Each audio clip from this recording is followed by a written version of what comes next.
제가 주일날 낮에 시편 23편 1절로부터 1절 그리고 6절을 통해서 말씀을 나누었죠. 1절에 나타나는 말씀, 여호와는 나의 목자시니 내가 부족함이 없으리로다 라는 그 말씀을 읽으면서 이거 이상하지요 라는 말로 시작을 했던 거 기억하실지 모르겠습니다. 왜냐하면 우리에게는 부족한 게 많기 때문이죠. 그런데 어떻게 다윗은 힘겨운 삶을 살아가고 있는 이 여정 속에서 부족함이 없다고 말할 수 있을까? 그 비결을 우리는 시편 23편의 결론이라고 말할 수 있는 6절을 통해서 우리가 살펴봤죠. 첫 번째는 주의 선하심이, 다시 말하면 내가 지금 압살롬에게 쫓겨 죽음이 다가오는 위태로운 상황이라 할지라도 나의 삶 자체가 하나님의 목적과 계획대로 이끌어지고 있다는 것을 믿었기 때문이죠. 내게 오는 어떤 고난도 하나님이 허락하시지 않으면 내게 오지 않는다라는 믿음, 그래서 그 하나님에 대한 올곧은 믿음이, 그분의 목적과 계획을 붙잡는 믿음이 우리로 하여금 그런 노래를 부를 수 있게 했다. 그리고 두 번째는 하나님의 인자하심이 우리를 따른다. 헤세드라는 단어, 참 어려운 단어이지만 하나님이 나를 와락 끌어안으시는 것으로 묘사를 하며, 우리가 가장 슬플 때, 가장 힘들 때 하나님은 우리를 홀로 내버려 두지 않고 우리를 안아주시는 귀하신 분이다 라고 여러분에게 말씀을 드렸습니다. 그뿐만 아닙니다. 하나님의 계획과 목적대로 나를 인도하시고 그뿐만 아니라 우리를 와락 안아주시는 그 주님의 은혜는 결단코 우리를 떠날 수 없다. 그래서 우리를 따르리니 라는 말이 굉장히 강세가 있는 말이다 라고 말씀을 드렸는데 아마 기억해 주실 거라고 생각을 하고요.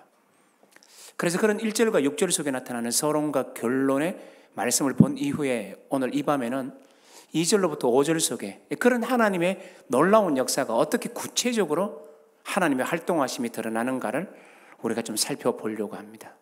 그래서 오늘은 2절, 3절, 4절, 5절을 보려고 합니다.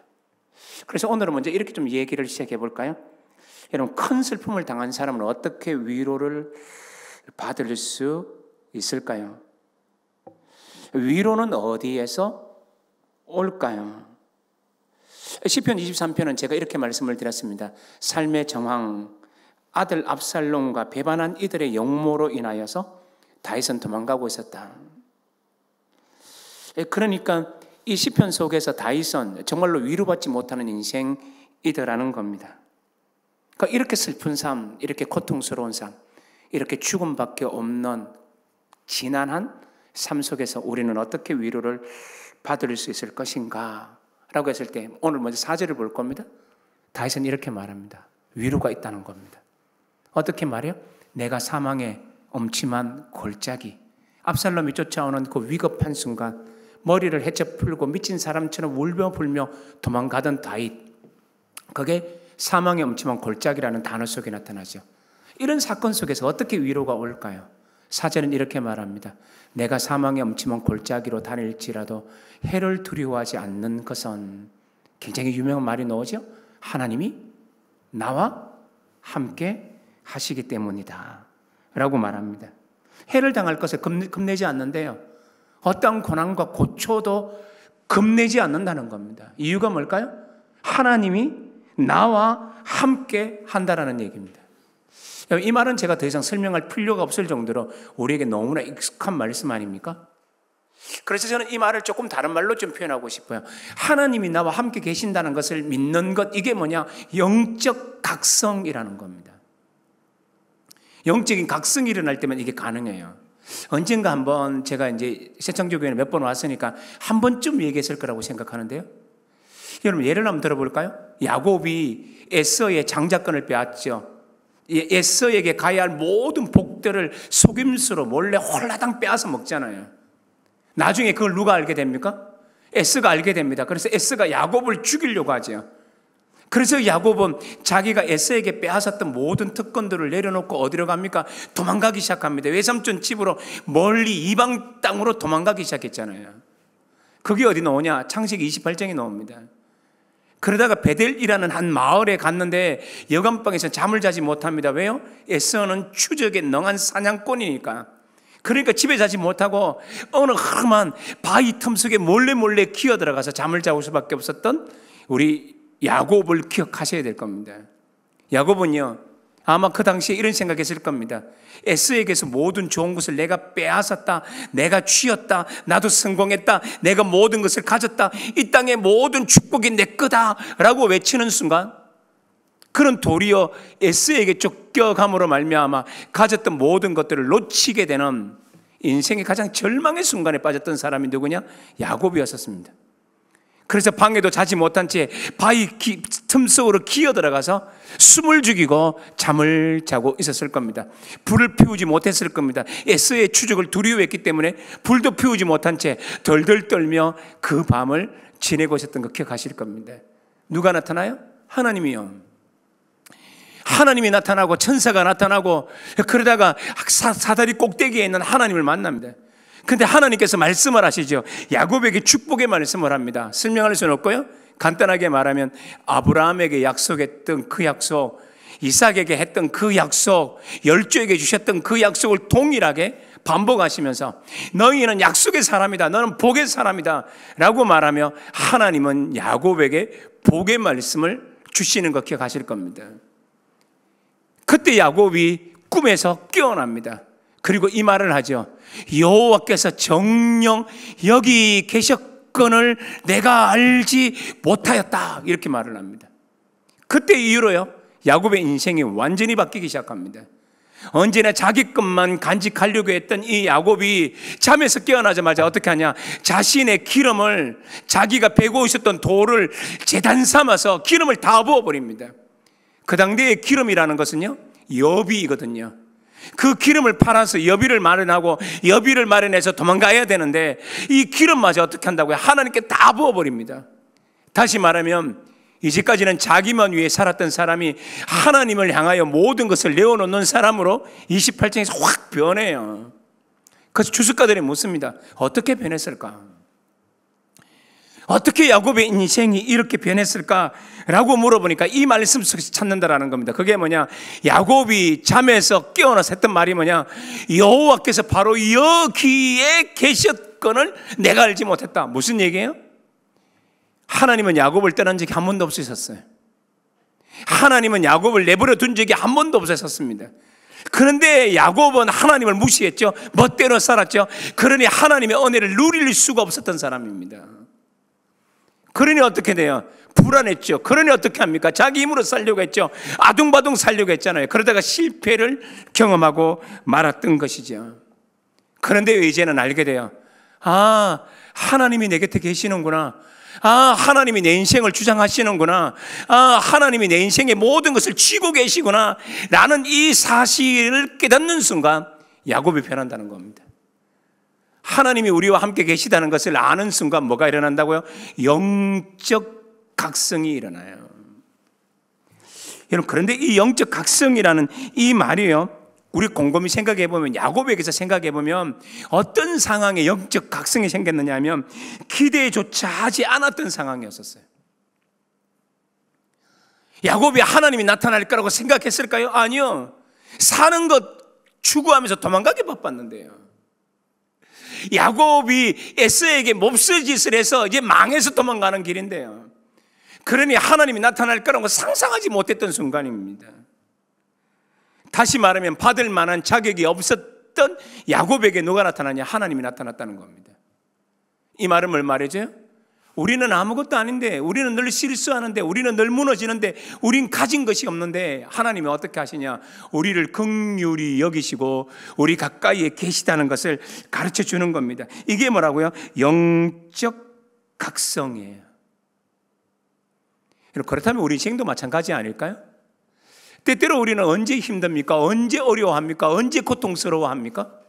일이 풀리지 않을 때, 하나님이 느껴지지 않을 때, 기도에도 응답이 되지 않을 때 우리는요 쉽게 이런 말을 합니다. 하나님 어디 계신가요? 라고 말할지 모르겠지만 우리가 느낄 수 없는 상황에도, 우리가 고통 속에 있을 때에도 하나님 어디 계신다고요?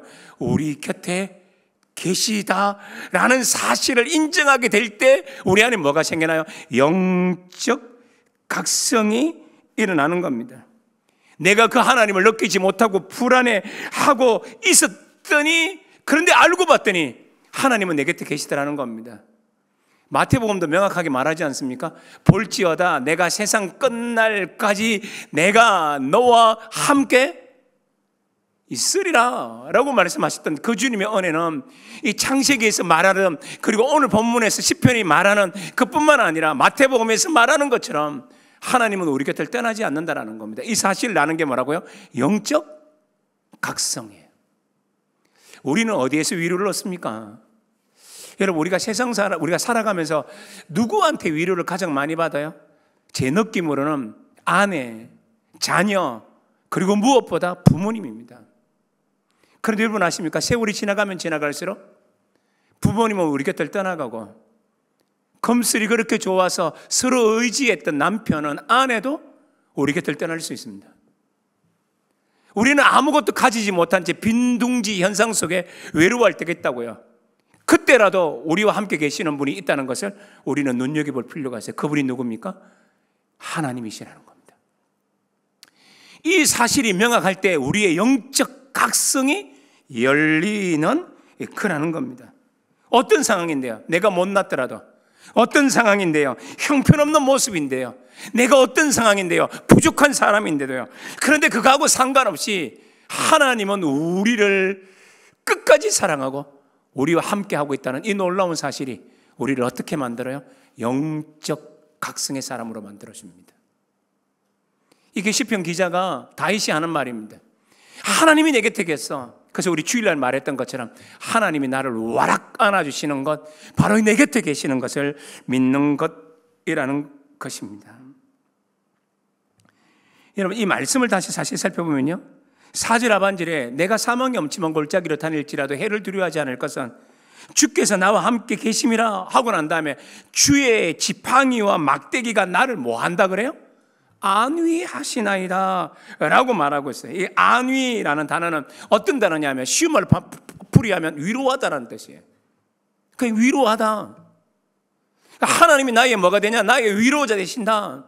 아까 앞에 말했던 것처럼 내가 어떻게 위로받을 수 있나요? 하나님이 함께 하심을 통해서. 거기서 말하는 위로라는 단어가 여기서 말하는 안위라는 단어예요. 그런데 이 안위라고 되어 있는 이 원래 히브리 성경, 원래 구약 성경, 원문 성경에 나오는 이 단어는요, 단순한 뜻이 아니에요. 원래 여기서 말하는 우리를 위로한다라는 단어의 뜻은 어떤 거냐면, 우리가 불안해 있을 때, 우리가 고난당하고 있을 때 격려가 되는 분명한 도움이라는 뜻이에요. 제 말을 잘했는지 모르겠습니다. 다시 한번 해볼까요? 여기서 우리를 위로하신다는 원래 히브리 단어 뜻이 어떤 뜻이냐면, 우리가 불안에 뜰 때, 우리가 고난당할 때 격려가 되는 분명한 도움이라는 얘기입니다. 실제라는 얘기입니다. 그러니까 이 말은 뭐냐면, 내가 잠 못 이루고 눈물로 지새고 있는 사람일 때, 한숨 지으며 한탄하고 있을 때 하나님이 나를 안위하시고 위로하신다는 말은 그냥 공수표의 얘기가 아니라는 얘기입니다. 어떤 얘기냐? 실제적인 도움이라는 겁니다. 어떻게? 하나님이 나와 함께 계심으로라는 단어예요. 새창조교회에서는 제가 이렇게 말하는 걸 두려워하지 않는데요, 조금 어려운 말을 좀 써도 괜찮을 것 같아요. 여기서 히브리 단어, 이 위로한다는 말은요, 이 안에 단어에 포함되어 있는 문법적 장치가 있어요. 이 단어의 형태가 뭐냐? PL형이라고 합니다. 두 번째는 이게 뭐 어떤 거냐? 미완료형이에요. 이 단어는 이렇게 이런 두 가지의 문법적 장치는 뭘 말해주느냐면요, 이 단어를 강조해서 들으라라는 뜻이에요. 이 단어가 만만한 단어가 아니라는 거예요. 강조적으로 들으라라는 얘기예요. 두 번째는 뭐냐? 이건 한 번만 주는 게 아니라 미완료형이니까 지속적이라는 얘기입니다. 그러니 이 위로한다는 말은요, 굉장히 강세가 있는 단어입니다. 네가 외로울 때, 네가 고통스러울 때 내가 너를 위로한다는 말은 그냥 공수표가 아니다. 네가 어려워 힘들어하고 쩔쩔매고 있을 때 내가 너와 함께하여 너를 인도한다는 말이 공수표의 말이 아니라 나의 명예를 걸고 너를 지키고 너를 영원히 인도한다라는 말뜻이 포함되어 있는 아주 강한 용어예요. 그러니 이 말은 뭘 말해줍니까? 우리는 이걸 기억해야 돼요. 내가 외로울 때, 내가 힘들 때, 내가 아플 때, 내가 고통스러울 때 누구를 기억해요? 하나님이 나와 함께 계심을 떠올리는 겁니다. 이게 영적 각성이에요. 외롭다고 느낄 때, 나 혼자 있다고 생각할 때, 나 혼자의 힘으로 살 수 없다는 생각이 든다고 할지라도 우리가 기억해야 될 게 뭐냐? 하나님이 나와 함께 계신다. 이런 하나님의 다이나믹한 위로하심은요, 5절에도 나타나요. 이 다윗이 지금 경험하고 있는 게 고통 아닙니까? 어려움이잖아요. 고난이고 절망이잖아요. 그렇죠? 고난과 절망을 경험하고 있는데, 그 단어가 어디에 나타나느냐 하면 내가 사망의 엄침한 골짜기라는 단어 속에 나타났죠. 그런데 한 단어 속에 더 나타나죠. 내가 원수의 목전에서. 그래서 5절에도 동일한 이 상황을 어떻게 극복하는지를 보여주고 있어요. 우리나라 번역에는 이렇게 됐잖아요. 내가 주께서 나를 원수의 목전에서 상을 차려주시고 내 잔이 넘친다, 이렇게 노래하고 있죠. 어디에서요? 원수의 목전에서요. 그런데 이 5절을 어떻게 풀이하느냐 하면, 저는 옛날부터 이거를 그림 언어로 바꾸어서 표현하기를 좋아했습니다. 이건 이런 의미예요. 어떤 의미냐면, 예를 한번 들어보죠. 여러분, 제가 저희 집에 세상에서 제일 예쁜 아내랑, 알겠죠? 반응이 너무 썰렁했습니다. 어쨌든 진실을 얘기하는 거니까, 세상에서 제일 예쁜 제 아내랑, 제 아내를 쏙 빼 닮은 제 딸이랑, 그리고 저를 닮아서 손해본 제 아들이랑, 이 4명이 밥을 먹고 있어서 저녁을 먹었습니다. 이번 추석이니까 예를 들면 같이 밥을 먹고 있는 겁니다. 그런데 사단은 우리 가정을 싫어해요. 사단은 저를 되게 싫어하고 제 아내를 싫어하고 우리 집 식구를 너무너무 싫어해요. 예수 안에서 행복하게 사는 가정을 박살내기를 원해요. 그래서 사단이 어떻게 하냐? 우리 집을 공격하기로 마음먹은 겁니다. 그래서 온 땅에 있는 모든 사단을 다 총집결시켜서 이렇게 하는 겁니다. 이제 이 가정을 죽여버리자. 여러분, 사람을 죽일 때는 언제가 가장 좋을 때인 줄 아세요? 이런 거 생각할 틈이 없었죠?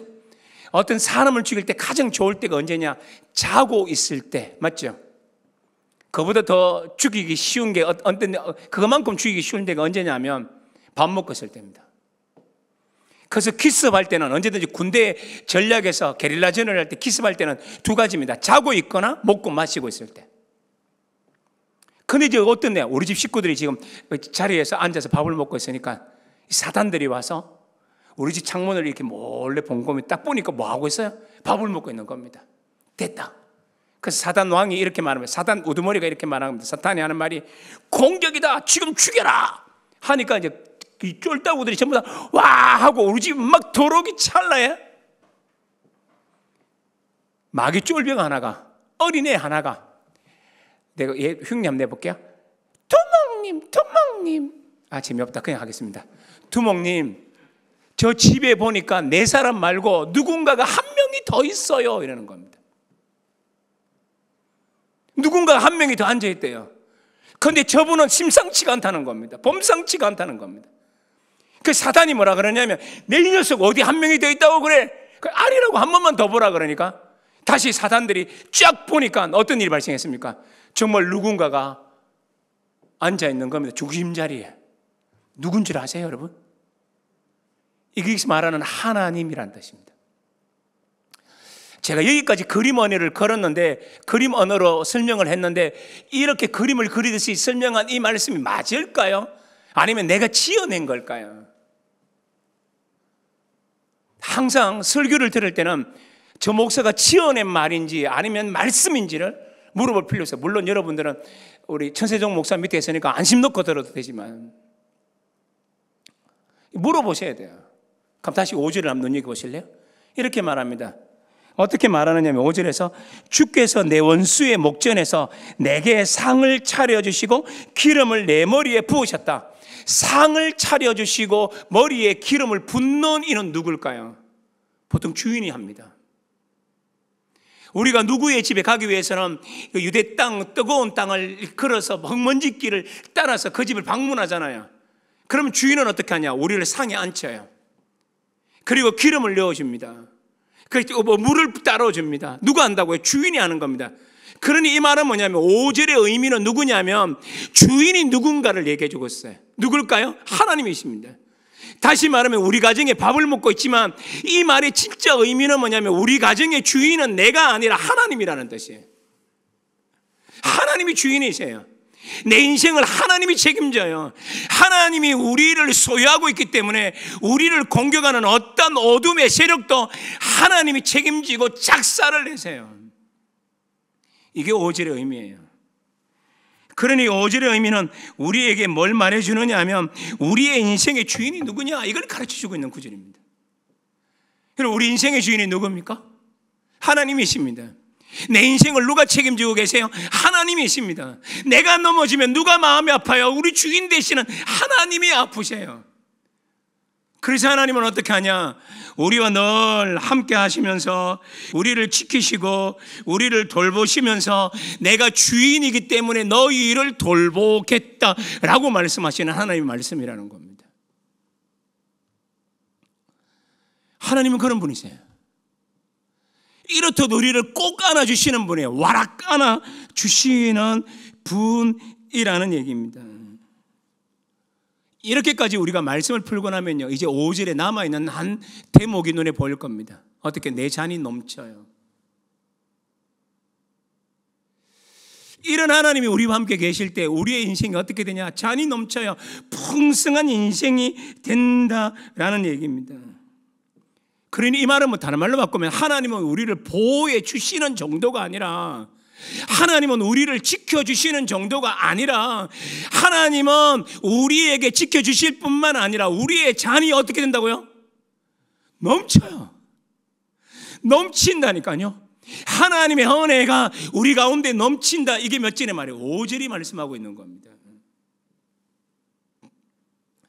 그러면 잔이 넘친다라는 의미가 뭘까요? 잔이 넘친다라는 의미가 뭘까? 이건 이중적 의미가 있습니다. 이중적. 두 가지 의미가 다 가지고 있어요. 첫 번째는 뭐냐? 우리의 고난 이후에 하나님이 잔을 넘치게 해줄 거라는 겁니다. 우리의 고난 이후에. 다시 말해 우리가 이 땅을 살아가면서 어려움을 당하고 힘겨움을 당하지만 마지막 날에 주님의 집에 들어가면 어떤 일이 발생해요? 하나님의 모든 부여하심이 우리의 것이 될 거예요. 여러분 천국 가보셨나요? 안 가봤으면 말하지 말고.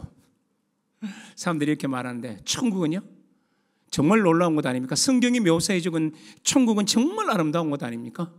그래서 잔이 넘친다라고 얘기하는 겁니다. 모든 게 쇠함이 없고 영원히 아름다운 천국을 성경은 말해주고 있잖아요. 그래서 우리 잔이 넘친다라는 그 말일 수 있어요. 그러나 이 말은 또 다른 의미가 내포되어 있는 말입니다. 그게 뭘까요? 고난 속에서도 넘친다라는 뜻이에요. 다시 말하면 고난이 있지만 고난 속에서도 잔치를 벌일 수 있는 게 뭐냐? 시편 23편이 말해주고 있는 의미이기도 합니다. 아까 우리 이 노래 불렀는 것 같은데요. 높은 산이 거친 들이 조막이나 궁궐이나 내 주 예수 모신 곳이 그 어디나 하늘나라. 그렇죠? 우리는 높은 산 거친 들 초막이나 궁궐이나 내 주 예수 모신 곳이 그 어디나 하늘나라라고 얘기합니다. 주님과 동행하는 것이 우리 인생의 잔치라고 얘기를 합니다. 그럼 이 말은 4절과 5절이 함께 연결되죠. 주님이 나의 주인이 되시고 주님이 우리와 함께 하심으로 하나님의 위로는 우리에게 구체적으로 임하게 될 것이고 하나님의 넘치는 은혜는 우리를 떠나지 아니하게 될 것이다 라고 말해주고 있는 것, 이게 시편 4절과 5절이 말해주고 있는 주님에 대한 노래입니다. 그래서 내게 부족함이 없다라는 말의 의미가 우리는 점점 이해가 되기 시작하는 거죠. 고난이 없다는 말이 아닙니다. 힘겨움이 없다는 말도 아닙니다. 어려운 것이 없다는 말도 아니에요. 힘겹고 고난스러운 일들이 우리 삶 속에 있다고 할지라도 까이꺼 하나님이 우리의 주인 되시면, 하나님이 우리의 모든 것들의 영광의 주님이 되시면 어떻게 된다고요? 이 모든 것들을 이겨낼 수 있고 하나님의 사랑과 은혜와 은총 속에서 이 모든 것들을 극복할 수 있다고 우리에게 말해주고 있기 때문에 그래요. 이게 시편 23편이 우리에게 말해주고 있는 말씀의 의미예요. 조금만 더 볼까요? 4절과 5절을 통해서 하나님이 얼마나 놀라우신 분인지를 우리가 알게 됐어요. 2절은 또 이렇게 말하죠. 나를 푸른 초장과 쉴만한 물가로 인도하신대. 왜요? 1절에서 말하잖아요. 목자시니까. 여러분, 너무 간단한 말인데요. 이 말은 해석이 너무 쉬워서 너무 간단해서 그냥 지나칠 수 있는 말처럼 느껴지실 텐데요. 다시 한번 곰곰이 생각해 봐요. 그게 뭐죠? 그게 뭐죠? 이건 이런 뜻입니다. 양이 푸른 초장에 가고 쉴만한 물가로 가기를 가장 원하시는 분이 누굴까요? 목자입니다. 우리에게 가장 아름다운 삶, 하나님의 모든 영광을 누리는 삶, 하나님 안에서 복된 삶, 영적 각성 속에 들어가 하나님의 모든 부여를 누리기를 진짜로 원하시는 분이 누구세요? 목자입니다. 이게 2절에 우리에게 말해주고 있는 의미입니다. 나는 이게 느껴져요. 어릴 때 추석, 이번 같은 추석, 또 아니면 설 되었을 때, 나 지금도 기억나요. 우리 어머니, 누나 넷에 저 막내 아들이에요. 5명을 데리고 사는데 집이 가난했습니다. 그런데 엄마 아버지는 꼭 어떻게 했느냐면 설과 추석이 되면 우리를 꼭 손잡고 서문시장으로 가요. 저 대구 사람이거든요. 대신동 사람이거든요. 그러면 우리를 손 꼭 잡고 가서 서문시장에 들어가서 어떻게 하냐, 옷 한 벌씩 사줘요. 너무 가난하니까 아래 위로 못 사주고 밑에 거 하나 사주든지 위에 거 하나 사주든지. 그런데 우리 어머니는요, 늘 한복을, 우리 어머니가 워낙 예쁘셨어. 제 얼굴 보고 그거 안 믿기지겠지만 우리 어머니가 정말 고우셨거든요. 그런데 어머니의 한복은 10몇 년째, 20년째 똑같은 한복을 입고 계셨어요. 그 한복 입고 계셨어요. 그러면서 어머니가 제대로 못 드실 때 우리를 배부르게 했어요. 한 번 또 이게 기억나요. 어떤 거냐면 어머니가 어느 날 누나들하고 있는데 장훈아, 그러고 얘들아 와서 이거 먹으라 그러더라고요. 그러니까 지금은 그게 희미한데요, 내 기억으로는 그게 아마 탕수육이었던 것 같아요.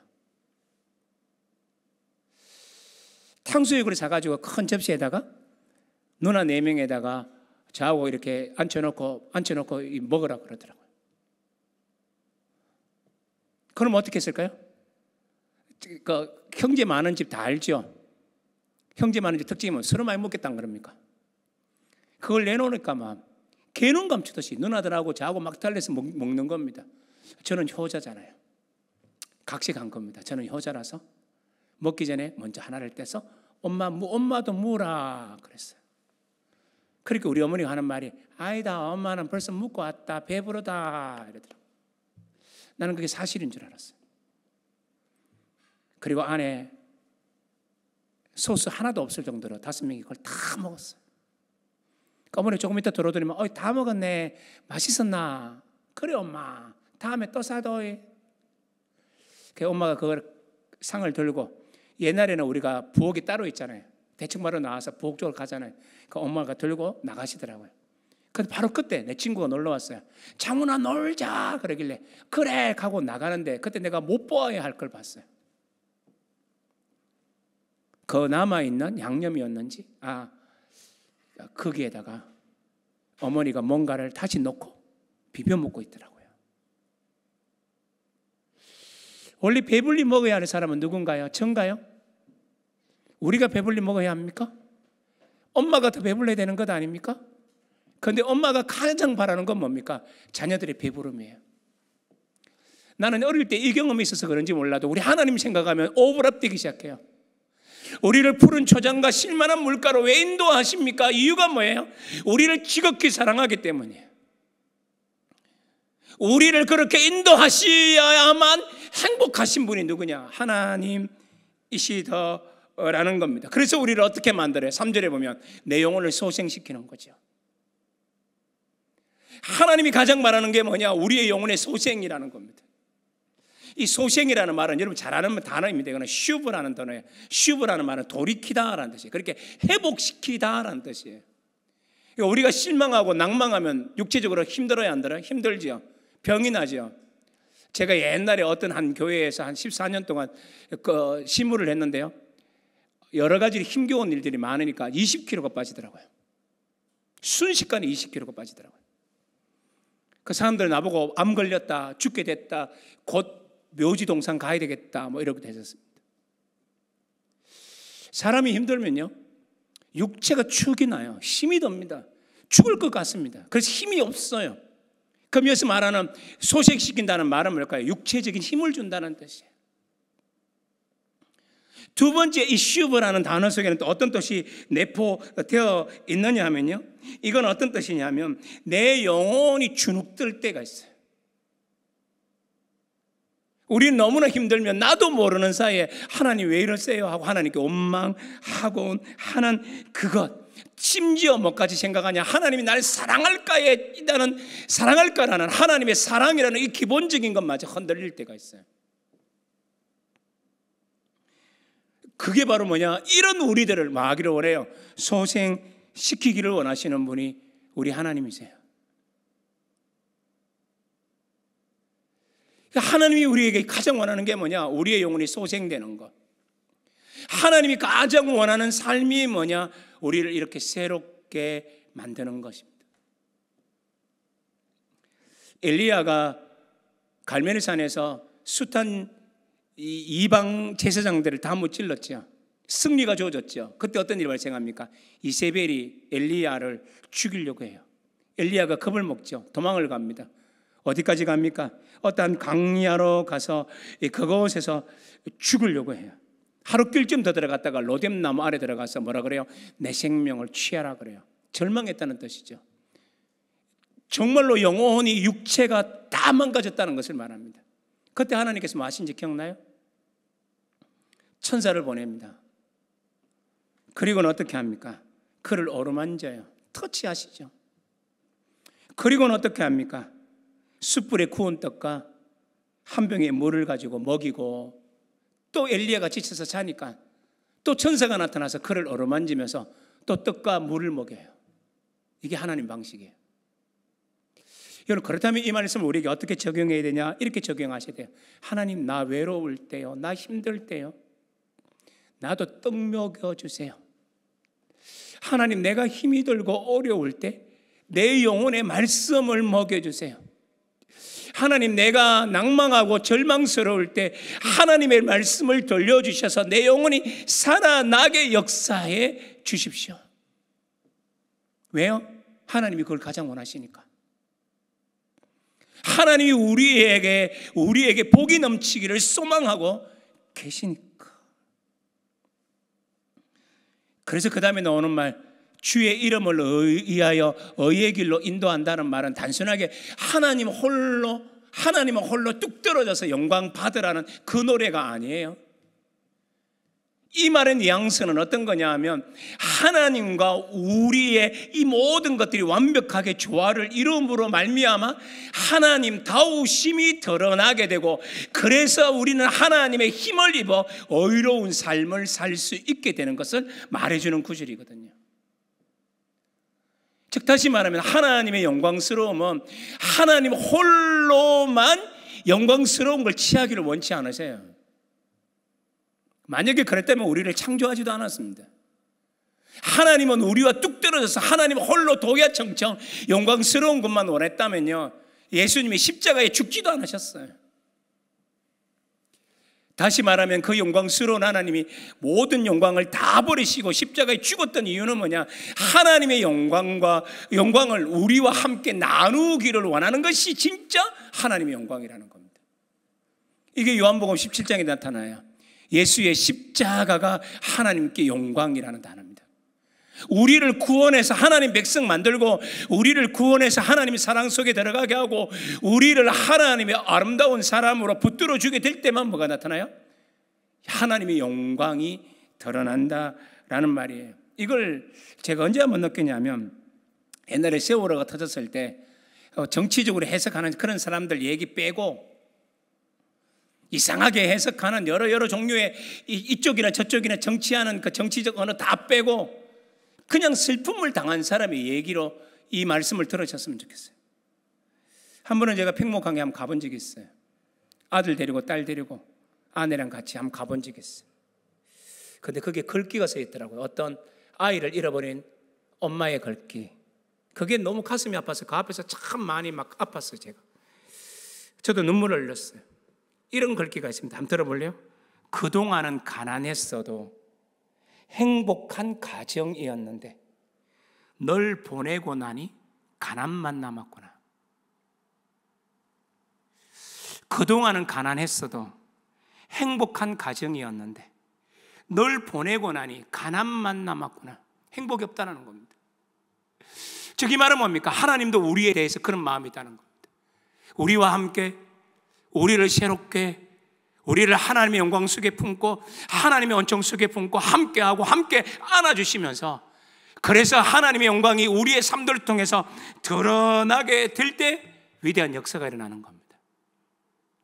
그래서 우리는 어떻게 돼요? 의의 길을 걸을 수 있죠. 의의 길을 걷는다라는 말은 평탄한 삶이 우리에게 펼쳐진다라는 말뜻이기도 하지만요, 한편으로는 또 뭐냐? 백성다운 삶을 살 수 있게 된다는 뜻이에요. 하나님의 은혜가 넘치면, 하나님의 사랑이 넘치면, 하나님의 놀라운 은혜가 넘치면 우리는 어떻게 되냐? 백성다운 삶을 살 수 있게 돼요. 그래서 하나님의 영광을 드러내는 겁니다. 시간이 많이 가서 한 구절만 그냥 읽고 마무리하려고 그래요. 여러분, 성경 속에 하나님이 우리에게, 예수님이 우리에게 주신 계명 있죠. 예수님이 우리에게 주신 유일한 계명, 그게 뭐죠? 너희는 서로 사랑하라. 내가 너희를 사랑한 것 같이 너희는 서로 사랑하라. 너희가 서로 사랑하면 이 세상 모든 사람들이 너희가 내 뭔 줄 알아요? 제자인 줄 알리라. 이게 의로운 삶이에요. 전도 어떻게 할 수 있나요? 우리의 삶이 거룩할 때, 우리 가정이 행복할 때, 아내와 내가 행복하게 살 때, 내가 가르쳤던 청년들이, 내가 가르쳤던 성도들이, 우리 집에 있는 조카들이 늘 하는 말이, 나도 목사님 가정처럼 살고 싶어요. 우리도 삼촌처럼 살고 싶어요. 숙모처럼 살고 싶어요. 무슨 얘기입니까? 우리가 의로운 삶을 살면 사람들이 우리가 제자인 줄 알아요. 그래서 우리의 비결을 따라 그들이 따라오게 되어 있어요. 시편 23편은 우리에게 이렇게 가르칩니다. 하나님의 놀라운 은혜와 은총이 우리의 영혼을 가득 끌고 가게 되면 우리 삶 속에 이런 놀라운 역사가 일어나는 거죠. 뒷부분이 조금 아쉬워요. 시간이 너무 많이 가서 뒷부분을 너무 빠르게 정리해서 다 상세하게는 설명을 못 드렸어요. 그럼에도 불구하고 웬만큼 전할 건 전했어요. 꼭 기억해요. 우리가 힘들 때, 어려울 때 하나님은 우리와 함께 계십니다. 이걸 아는 사람이 영적 각성이 열리고 하나님이 함께 하시는 것은 우리를 친히 위로하시는 사건이 돼요. 사단 마귀가 우리를 공격한다고 할지라도 하나님이 우리의 주인 되세요. 그 주인이 우리를 지키세요. 주인이신 그분은 우리의 목자이신 거로 우리가 소생하기를, 푸른 초정에 가기를, 쉴만한 물가에서 물 마시기를 누구보다도 원했어요. 우리의 영적 복락을 하나님이 원하세요. 그래서 우리를 함께 하심으로 말미암아 하나님 백성답게 만들고, 그 하나님 백성답게 만든 우리들로 하여금 의로운 삶을 살 수 있게 만들어요. 이런 놀라운 은혜가 우리 모든 성도님들과 가득하기를 주 예수 그리스도 이름으로 축복합니다. 아멘. 시편 23편 2절로부터 5절의 말씀을 이 짧은 시간에 급하게 말씀을 보았습니다. 그냥 말씀을 듣고 흘려보내지 않았으면 참 좋겠습니다. 우리 각자의 삶 속에도 영적 각성이 생겨나고 하나님이 함께 하심이 얼마나 구체적인 위로인지를 알게 되고, 하나님이 내 인생의 주인이시라 우리의 삶을 공격하는 어떤 어둠의 세력도 물리쳐 주실 것이고, 우리를 푸른 초장과 쉴만한 물가로 데리고 가기를 그토록 원하시는 주님이 우리를 소생시키셔서 그래서 의로운 백성으로 살게 하신다는 이 말씀을 우리가 잊지 않고 살게 하여 주셔서 하나님으로 인하여 늘 복된 삶을 우리가 살게 하여 주옵소서. 예수님 이름으로 기도하옵나이다. 아멘.